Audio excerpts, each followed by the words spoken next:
Hello दोस्तों, नमस्कार। स्वागत है आप लोगों का मेरी एक नई वीडियो में। उम्मीद करती हूँ सभी लोग स्वस्थ होंगे। तो दोस्तों, आज की वीडियो की शुरुआत मैं कर रही हूँ शाम के 6 बजे से। और दोस्तों, आज हमारे घर में फिर से खुशियाँ लौट आई हैं और खुशियाँ किस वजह से आई हैं ये भी आप लोगों को बताती हूँ। तो दोस्तों, आज बहुत टाइम के बाद मेरी छोटी वाली ननद जी आई हैं। दोस्तों, पूरे 1 साल के बाद आज मेरी छोटी वाली ननद जी हमारे घर पे आई हैं और उनके आते ही ना खुशनुमा माहौल हो गया। कहते हैं वैसे भी जब लड़कियां मायके में आती हैं तो मायका पूरा चहचहा उठता है, खुशियां लौट आती हैं मायके की। तो दोस्तों, सबसे पहले तो मैं आप लोगों को अपनी छोटी वाली ननद से मिलाती हूँ। और दोस्तों, बहुत सारे लोगों के ना कमेंट रहते हैं मेरी वीडियो में कि आपकी कितनी नंदे हैं, क्योंकि मैंने अभी तक आपको अपनी फैमिली के बारे में कभी नहीं बताया, कभी इंट्रो नहीं दिया अपनी फैमिली का। तो दोस्तों, कभी उस चीज़ की वीडियो बनाऊंगी, लेकिन अभी मैं आपको अपने नंदों के बारे में बता ही देती हूँ। सभी लोग की दिल की जिज्ञासा रहती है जानने की, क्योंकि बहुत सारे लोग हमसे जुड़े हुए हैं, हमारी फैमिली से जुड़े हुए हैं, तो वो भी सोचते हैं कितने फैमिली मेंबर हैं, कौन कौन इनके परिवार में रहता है। तो दोस्तों, आज मैं आपको बताती हूँ, मेरी हैं 3 नंदे, मेरे हस्बैंड की 2 छोटी बहनें हैं और 1 है बड़ी बहन। तो हमारे पहाड़ों में जो हस्बैंड की बड़ी वाली बहन होती है उसको पौनी बोलते हैं, और जो छोटी वाली बहनें होती हैं उनको नंद बोलते हैं।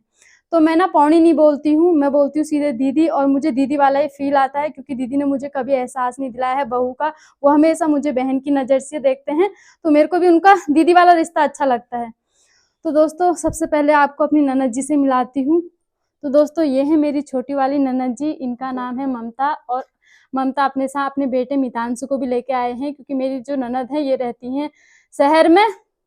तो दोस्तों, आज आप लोग को बताऊं, मेरी जो छोटी वाली ननद जी हैं वो मायके क्यों नहीं आ पाती। वैसे वो हमारे घर से ज़्यादा दूर नहीं रहती, उनका ससुराल ज़्यादा दूर नहीं है, लेकिन वो ना जिम्मेदारियों के कारण मायके आ नहीं पाती हैं। क्योंकि जो मेरी ननद जी हैं इनका खुद का बिजनेस है, इनका रेस्टोरेंट है, और रेस्टोरेंट में खुद ही खाना बनाती हैं।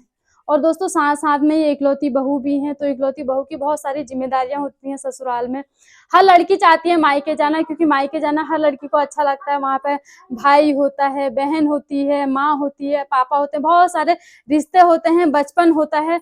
हर लड़की चाहती है कि वो हर समय मायके जाए, महीने में, हफ्ते में। लेकिन बहुत सारी मजबूरियों के कारण ना लड़कियां मायके नहीं आ पाती हैं, और उन्हीं मजबूरियों के कारण मेरी ननद जी भी नहीं आ पाती हैं। ना मेरी छोटी वाली ननद जी आ पाती हैं, ना मेरी बीच वाली ननद जी आ पाती हैं। मेरी बीच वाली जो ननद जी हैं वो रहती हैं पश्चिम बंगाल में, उनके 2 जुड़वा बच्चे भी हैं, और वो इतनी ज़्यादा जिम्मेदारियों में फंसी पड़ी हैं, तो वो भी 2 साल से मायके नहीं आई हैं। और दोस्तों, मेरे को ना उन ननद जी की बहुत ज़्यादा याद आती है।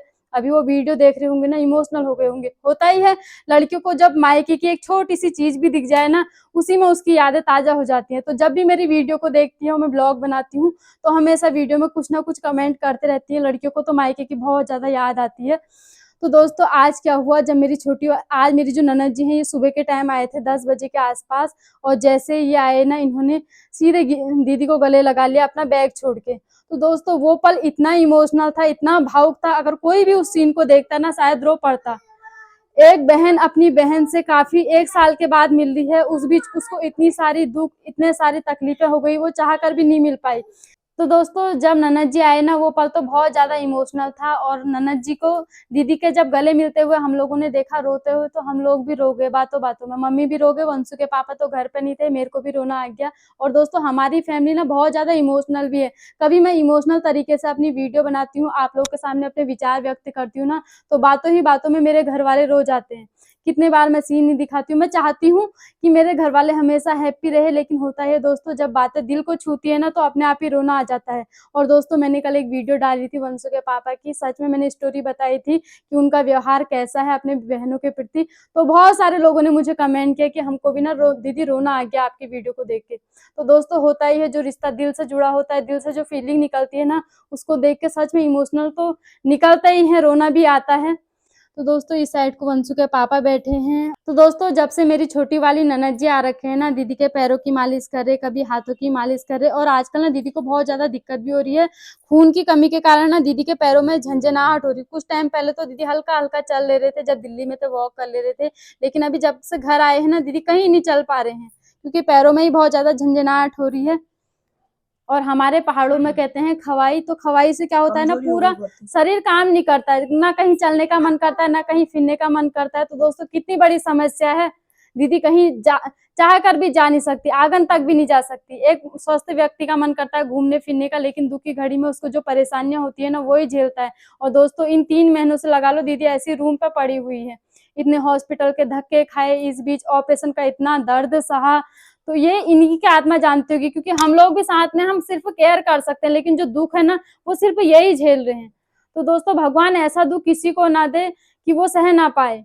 और दोस्तों आज आप लोगों को मैं एक बात भी बताती हूँ, जब दीदी की शुरू में तबीयत खराब हुई थी, जिस दिन पता चला था कि दीदी को ट्यूमर है और इसका इलाज हल्द्वानी में नहीं है, हल्द्वानी क्या कहीं भी छोटे मोटे हॉस्पिटलों में नहीं है, तो उस टाइम पे ना सभी लोग बहुत ज्यादा टेंशन में आ गए थे। मेरी छोटी वाली ननद जी ने उसने अपना रेस्टोरेंट भी बंद कर दिया था। होता ही है जब घर में किसी तबीयत खराब हो जाती है तो किसी काम में मन नहीं लगता, और हमारी दीदी घर की सयानी है, और सयानी को जब दुख तकलीफ हो जाए छोटों पे क्या बीतती है ना वो उन्हीं के मन को पता रहता है।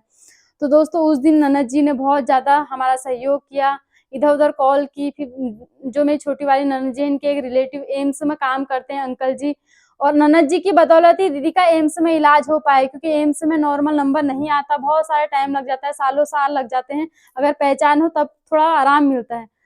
तो दोस्तों उस समय हमारी ननद जी ने बहुत ज्यादा भागा दौड़ी की, इधर उधर फोन किया, तो इन्हीं के बदौलत नंबर आया दीदी का, और आज दीदी का एम्स से इलाज चल रहा है हमारी छोटी वाली ननद जी के बदौलत। और इस बीच ननद जी इतना रोए, छोटी वाली ननद जी इतना रोए बहुत ज्यादा, घर वाले फोन करते थे कितनी बार कि ममता ना कुछ खा रही है ना कुछ पी रही है, इसको समझाओ, क्योंकि डॉक्टरों ने बोल दिया था उस समय कंडीशन दीदी की सच में बहुत ज्यादा खराब थी। हम लोग तो साथ में थे तो हमको हमको इतना दिमाग में था कि दीदी को सही करना है, लेकिन जो दीदी जो ममता और मेरी बीच वाली ननद जी उषा और जो मम्मी और जो जियाजी लोग फील कर रहे थे ना, वो बहुत ज्यादा दिमाग में प्रेशर लेके चले हुए थे कि इलाज हो पाएगा नहीं हो पाएगा, पता नहीं क्या चल रहा होगा, दीदी की तबीयत कैसी चल रही होगी। जो साथ में होता है उसको तो सिर्फ मरीज की देखभाल करनी होती है, लेकिन जो इधर उधर होता है ना उसको बहुत ज्यादा टेंशनें होती है। तो सुबह से जब से ममता आ रखे हैं सिर्फ यहीं पे बैठे हैं दीदी के साथ। वैसे ना दोस्तों हमारी जो छोटी वाली ननद जी है कम ही आते हैं मायके में, और देखो अभी बातों बातों में इमोशनल हो गए हैं। दोस्तों इनकी ना हंसी के पीछे कब रोना आ जाता है पता ही नहीं चलता है। तो दोस्तों एक लड़की के लिए बहुत ज्यादा मुश्किल होता है शादी के बाद दूसरे घर में जाना, क्योंकि शादी से पहले क्या होता है भाइयों के साथ बहनों के साथ एक ऐसा रिश्ता होता है, दिल का कनेक्शन जुड़ा होता है, क्योंकि वहां पर ना किसी चीज की डर होती है ना भय होता है, बिल्कुल खुले मन से एक प्यार होता है, अपनापन होता है, साथ में पलते बढ़ते हैं, हर बातों को शेयर करते हैं, हर चीज में एक दूसरे को इन्वॉल्व करते हैं। लड़ते भी हैं तो वो लड़ाई जो होती है प्यार वाली होती है, उसी समय लड़ाई होती है, उसी समय सब कुछ भूल के फिर अपनापन आ जाता है। तो दोस्तों अगर शादी के बाद एक लड़की को अच्छा ससुराल नहीं मिलता तो उसके लिए कितना बड़ा मुश्किल होता है। वो सोचती है कि मैं अपना घर छोड़ती हूँ, बाहर छोड़ती हूँ, भाई बहन बिरादरी, अपना गांव का बचपन छोड़ती हूँ, और ताकि मुझे दूसरी जगह उस वैसा ही अपनापन मिले, ससुराल में वैसा ही अपनापन मिले। अगर ये अपनापन ससुराल में नहीं मिलता ना तो दिल से लड़की टूट जाती है। तो दोस्तों मेरे हिसाब से लड़कियों की ना लाइफ बहुत ज़्यादा डिफ़िकल्ट है, क्योंकि अगर ससुराल अच्छा नहीं मिलता तो बहुत ज़्यादा मुश्किलें लड़कियों को झेलनी पड़ती हैं। कुछ-कुछ लड़कियाँ तो ऐसी हैं जो मायके आ भी नहीं पाती हैं। और दोस्तों जब से मेरी ननद जी आई हैं ना बहुत ज़्यादा इमोशनल हो गए, बात-बातों में रो भी जा रहे हैं, मुझे भी समझा रहे हैं कि भाभी तुमने बहुत कुछ किया दीदी के लिए। तो दोस्तों बहुत सा दीदी अभी ममता की बात को सुन के मुझे एक बात याद आ गई, बहुत सारे लोग मुझे कमेंट में भी कहते हैं, क्योंकि मैं दीदी के साथ बहुत सारी वीडियो बनाती हूँ, चाहे वो एम्स हॉस्पिटल की हो, चाहे हम दिल्ली में रूम पर रहे हों, चाहे घर आके मैंने वीडियो बनाई हो। तो दोस्तों उस वीडियो में बहुत सारे लोगों ने कमेंट में मुझसे बोला है कि आपने अपनी दीदी की बहुत सेवा की, आप बहुत अच्छी हो, आपकी भाभी दीदी के लिए बोलते हैं आपकी भाभी बहुत अच्छी है, आपकी इतनी सेवा कर रही है। तो दोस्तों आज मैं आप लोगों को बताती हूँ कि मेरा नंदू के साथ कैसा रिश्ता है। तो दोस्तों मेरा जैसे जैसे मैं अपनी दीदी लोगों को प्यार करती हूँ वैसे ही वो भी मुझे प्यार करते हैं। उन्होंने मुझे कभी एहसास नहीं दिलाया है तो वो इस घर की बहू है।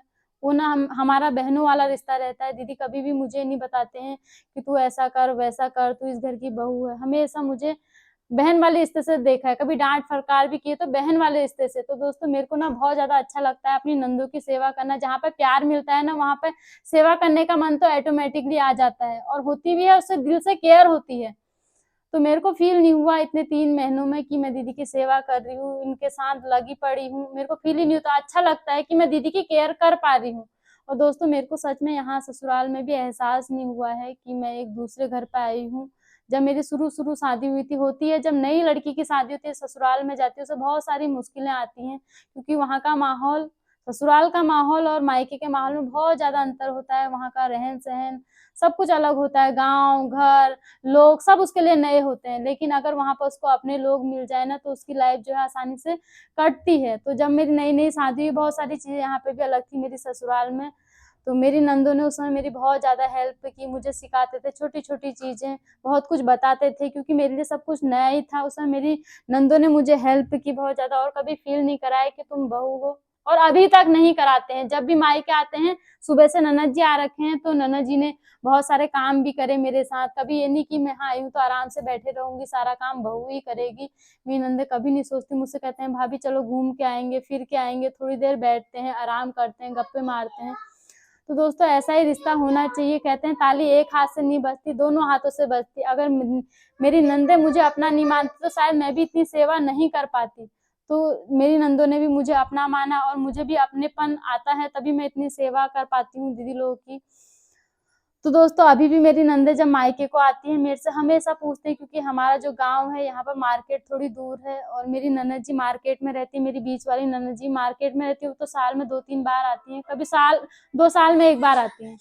तो वो जब भी आते हैं मेरी ननद जी लोग मुझसे पूछते हैं, भाभी तुम्हें क्या चाहिए, किस चीज़ की ज़रूरत है? तो दोस्तों ऐसा कौन बोलता है, आजकल के टाइम पे लोग इतने मतलबी होते हैं कि अपने बारे में ही सोचते हैं। लेकिन मेरी ननद जी लोग हमेशा मेरे बारे में सोचते हैं। और दोस्तों ये सब चीज़ें जो होती है बड़ों से ही सिखाई जाती हैं, और मम्मी ने भी कभी एहसास नहीं दिलाया है मुझे कि इस घर की बहू है। उन्होंने भी कभी भेदभाव नहीं किया है, क्योंकि मम्मी के 4 बच्चे हैं, 3 लड़कियाँ, 1 लड़का। तो वो चाहते तो शायद भेदभाव करते, कितने माँ-बाप करते भी हैं भेदभाव, लेकिन मम्मी ने कभी भेदभाव नहीं किया है। जैसा मुझे माना है वैसे ही मेरी ननद को भी माना है। ये नहीं बोला है कि ये लड़की है तो यही सब कुछ है, या ये बहू है तो यही सब कुछ है। जब एक समान लेके चले हुए हैं, तभी हम लोगों का भी आपस में प्यार बना हुआ है। और बड़ों ने कभी गलत शिक्षा बच्चों को देनी भी नहीं चाहिए, क्योंकि बड़ों के वजह से ही घर परिवार चलता है। तो दोस्तों मेरे हस्बैंड भी इसी वजह से बहनों से इतना प्यार करते हैं, क्योंकि शुरू से शिक्षा ऐसी मिली है कि साथ में रहना है, और होना भी चाहिए दोस्तों। माँ-बापों के बाद भाई-बहनों का भी आपस में बहुत ज़्यादा प्यार और लगाव होना चाहिए। तो वंशु के पापा तो बहुत ज़्यादा केयर करते ही हैं। आप लोगों ने पिछली वीडियो में देखा होगा, मैंने उनके इमोशन आप लोगों के साथ शेयर किए थे। तो अभी इस बार ननद जी मेरी 3-4 दिन के लिए आए हैं, टाइम निकाल के दीदी के लिए सेवा करने के लिए। तो ननद जी ने बोला मैं कभी आ नहीं पाती हूँ, वैसे घर की परेशानी की वजह से मायके नहीं आ पाते, और जो लड़कियां मायके नहीं आ पाती ना, उनको बहुत ज़्यादा दुःख होता है। मैं भी अपने मायके चले जाती हूँ, लेकिन ननद जी ऐसी है ना, ज़िम्मेदारियों में फँसी हुई है। इनकी खुद की दुकान है, और अगर ये वहाँ पर नहीं देखेंगी तो शायद बहुत ज़्यादा नुकसान भी हो जाएगा। होता है जिसके सिर पे ज़िम्मेदारियाँ होती है, वो ही जानता है ये चीज़ को। तो अभी बच्चे की भी छुट्टी है, मेरे भांजे अभी स्कूल जाते हैं, तो अभी कुछ ही दिन छुट्टी के बचे हुए हैं। तो ननद जी ने बोला कि थोड़ा बच्चा भी एन्जॉय कर लेगा। गाँव में, शहर में रहते हैं, बच्चों के लिए शहर में एक रूम पे रहना कितना ज़्यादा मुश्किल होता है, बहुत डिफ़िकल्ट होता है। वो माँ-बापों को ही पता रहता है, और वो बच्चों को ही पता रहता है, क्योंकि हम लोग भी वंशु को 1 महीने के लिए अपने साथ दिल्ली ले गए थे ना, उस बीच हमने जो झेला वो हम ही जानते हैं। बच्चा बहुत ज़्यादा परेशान हो गया था, इरिटेट हो गया था, तो 1 महीना तो जैसे-तैसे हमें काटना था, क्योंकि उस समय मजबूरी थी। तो अभी ममता ने सोचा कि कुछ दिन साथ दीदी के साथ बिताऊँगी, और दोस्तों अभी दीदी की भी कंडीशन ऐसी है कि दीदी कहीं भी नहीं जा सकते। तो इतने टाइम से दीदी भी नहीं मिल पाए हैं, और आज दीदी भी काफ़ी खुश हो गए हैं अपनी बहन से मिलके। तो अभी ना मेरी छोटी बीच वाली ननद जी नहीं आ पाए हैं, और उनकी भी बहुत ज़्यादा याद आ रही है मेरे को। होता ही है, सब साथ में होते हैं ना, परिवार का एक सदस्य नहीं होता तो फ़ील तो होता ही है अंदर से। तो दोस्तों अभी थोड़ा इमोशनल भी हो गई हूँ मैं, बातों-बातों में होता है कुछ, दिल की जब बातें फीलिंग निकलती है ना, तो इमोशनल तो आ ही जाते हैं। कोई नहीं, वो भी आ जाएगी। हैं? तो दोस्तों आज मम्मी भी बहुत ज़्यादा खुश हुए हैं, क्योंकि इतने टाइम के बाद वो अपनी बेटी से मिल रहे हैं, और हर माँ चाहती है कि उसकी बेटी मायके आए, क्योंकि माँ-बाप तो उतना जा नहीं पाते हैं बेटियों के घर में, लेकिन अगर बेटियाँ मायके आ जाती है ना, बहुत ज़्यादा खुशी होती है माँ-बापों के चेहरे पे भी। तो सुबह से हम लोग ममता के साथ बैठे थे, दीदी के साथ बैठे थे। वैसे तो हम दीदी के साथ बैठे ही रहते हैं, क्योंकि दीदी को बहुत ज़्यादा कमज़ोरी है। दीदी को अकेले में डर भी लगता है, क्योंकि होता है जो इंसान अंदर से कमज़ोर हो ना, उसे अकेले में घबराहट होती है, डर लगती है। तो हम लोग इस वज़ह से दीदी को नहीं छोड़ते हैं। कोई ना कोई दीदी के साथ हमेशा रहता है, क्योंकि उनको खाने-पीने की भी ज़रूरत है, हमेशा कुछ ना कुछ देना पड़ता है। तो कभी मैं रहती हूँ, अगर मैं काम करती हूँ तो मम्मी रहते हैं, मम्मी भी काम करते हैं तो वंशु के पापा रहते हैं, तो हम लोग कोई ना कोई घर पे ज़रूर रहते हैं। तो दोस्तों आज मैं बहुत ज़्यादा खुश भी हूँ क्योंकि आज मैं अपनी छोटी वाली ननद जी से और दीदी से एक साथ बैठ के मिल के बातचीत कर पा रही हूँ। वैसे दोस्तों क्या होता है ना, बहुओं की बहुत ज़्यादा ज़िम्मेदारी हो जाती है मायके में। वो अपने नंदों के साथ उतना टाइम भी स्पेंड नहीं कर पाती क्योंकि उनके पास उतना टाइम रहता ही नहीं है, लेकिन हमारे घर पे ऐसा नहीं है। मम्मी मुझे कभी एहसास नहीं दिलाते कि तेरी नंदा आई है तो तू काम पे लग जा। मम्मी खुद भी काम करते हैं, मेरे को भी टाइम देते हैं मेरी नंदों के साथ बैठने का, और वो भी मुझसे बोलते हैं कि भाभी हम लोग ना मिलजुल के काम करेंगे। तो दोस्तों ऐसी बॉन्डिंग होनी चाहिए हमेशा एक ननद की और भाभी की। इसी वजह से हम लोगों की काफ़ी अच्छी बॉन्डिंग है क्योंकि हम लोग ना एक दूसरे की फीलिंग्स को बहुत अच्छे तरीके से समझते हैं। तो दोस्तों मेरे हिसाब से लड़कियों को शादी के बाद भी मायके में उतना ही प्यार मिलना चाहिए जितना शादी से पहले।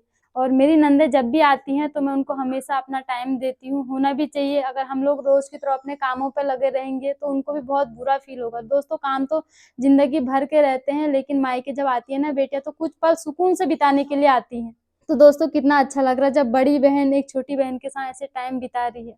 वैसे बहुत कम मिल पाता है मायके जब लड़कियां साथ में आ पाती हैं क्योंकि उनके ससुराल दूर दूर होते हैं, और कभी एक लड़की मायके आती है कभी दूसरी आती है, तो साथ में आना बहुत कम हो पाता है। तो दोस्तों ये है मेरी छोटी वाली ननद जी, और अभी इनके चेहरे पे स्माइल देख रही हूँ मैं। सुबह से बहुत ज्यादा इमोशनल हो गए थे जब दीदी को इन्होंने फर्स्ट टाइम देखा। और दोस्तों ये हैं दीदी, और दोस्तों दीदी ना बातों बातों में इमोशनल हो जाते हैं, लेकिन मैं इनको अभी रोते हुए नहीं देखना चाहती। मैं नहीं चाहती कि ये कमजोर पड़े, वीक पड़े। अभी इनको ना अंदर से और एनर्जी की जरूरत है, तभी ये अच्छे से चल पाएंगे क्योंकि इनके पैरों में बहुत ज्यादा दिक्कत है क्योंकि खून की कमी है शरीर में। और डॉक्टरों ने बोल रखा है अभी टेंशन वाली जो बात है दीदी के सामने नहीं करनी, इनको हमेशा हैप्पी रखना है, तो हैप्पी के नज़र से बात करते हैं। तो दोस्तों ये थी मेरी आज की छोटी सी वीडियो। मैंने सोचा हमारी ननद जी आ रखे हैं, बहुत सारे लोग मेरी ननद जी को नहीं जानते थे क्योंकि अभी कुछ टाइम से नए नए लोग हमसे जुड़े हुए हैं, तो मैंने सोचा अपनी ननद जी से भी आप लोगों को मिला दूं क्योंकि इतने टाइम से मैं दीदी से मिला रही हूँ तो बहुत सारे लोग दीदी से जुड़ गए हैं। तो होता है जब एक शख्स से जुड़ जाते हैं तो उसके बाद से दूसरे शख्स से भी मिलने का मन करता है, तो मैंने सोचा आज आप लोगों को मैं अपनी छोटी वाली ननद से मिलाती हूँ और दीदी का और ननद जी का प्यार भी दिखाती हूँ, और कितने टाइम के बाद मिल रहे ये भी मैंने आप लोगों को आज बता दिया।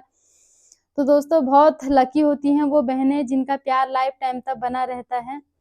और हमारी ननद जी और हमारी जो छोटी वाली ननद जी बहुत ज़्यादा इमोशनल भी हैं, तो मैं ज़्यादा इमोशनल बातें करूँगी ना तो शायद रो जाएंगे। कल की वीडियो में बहुत ज़्यादा डीपली बोल गई थी दिल से, तो सभी लोग रो गए थे। तो दोस्तों ये थी मेरी आज की छोटी वीडियो। आई होप आप लोगों को मेरी छोटी वाली ननद जी को देख के अच्छा लगा होगा। अगर अच्छा लगा तो वीडियो को लाइक कर देना और मेरी वीडियो को ज़्यादा से ज़्यादा शेयर करना ताकि सभी लोग मेरे घर से जुड़े आगे को भी। और दोस्तों एक बात और कहना चाहती हूँ, जो लोग मुझे अभी दिल से प्यार करते हैं, अच्छे अच्छे कमेंट करते हैं, उनका तहे दिल से धन्यवाद। आगे भी ऐसा ही अपना सपोर्ट बनाए रखना। आपके कमेंट से पता है पॉजिटिविटी मिलती है और अच्छी अच्छी वीडियो बनाने का मन करता है, एनर्जी आती है अलग लेवल की। कुछ लोग बैड कमेंट भी करते हैं, तो दोस्तों उन बातों को तो मैं ध्यान में नहीं रखती हूँ। अगर उन बातों को ध्यान में रखूंगी ना, जो पॉजिटिविटी आती है अच्छे कमेंट को देख के वो भी हट जाएगी। तो मेरे को सिर्फ अच्छे लोग जो मुझे पॉजिटिव नज़र से देखते हैं, मेरे साथ दिल से जुड़े हुए हैं, मुझे उनको अपनी फीलिंग शेयर करनी होती है। तो आई होप आप लोग को ये वीडियो अच्छी लगी होगी। मेरी फीलिंग जो थी मैंने अपनी शेयर कर दी नंदों के साथ कि मेरा कैसा रिश्ता है। और अगर आप लोग को मेरा रिश्ता अच्छा लगा होगा मेरी नंदों के साथ तो वीडियो को लाइक ज़रूर करना और ज़्यादा से ज़्यादा वीडियो को शेयर करना, सब्सक्राइब ज़रूर करना ताकि आगे आने वाली वीडियो आप लोगों को फटाफट मिलते रहें। फिर मिलती हूँ नेक्स्ट वीडियो में, तब तक के लिए बाय। जय देवभूमि उत्तराखंड।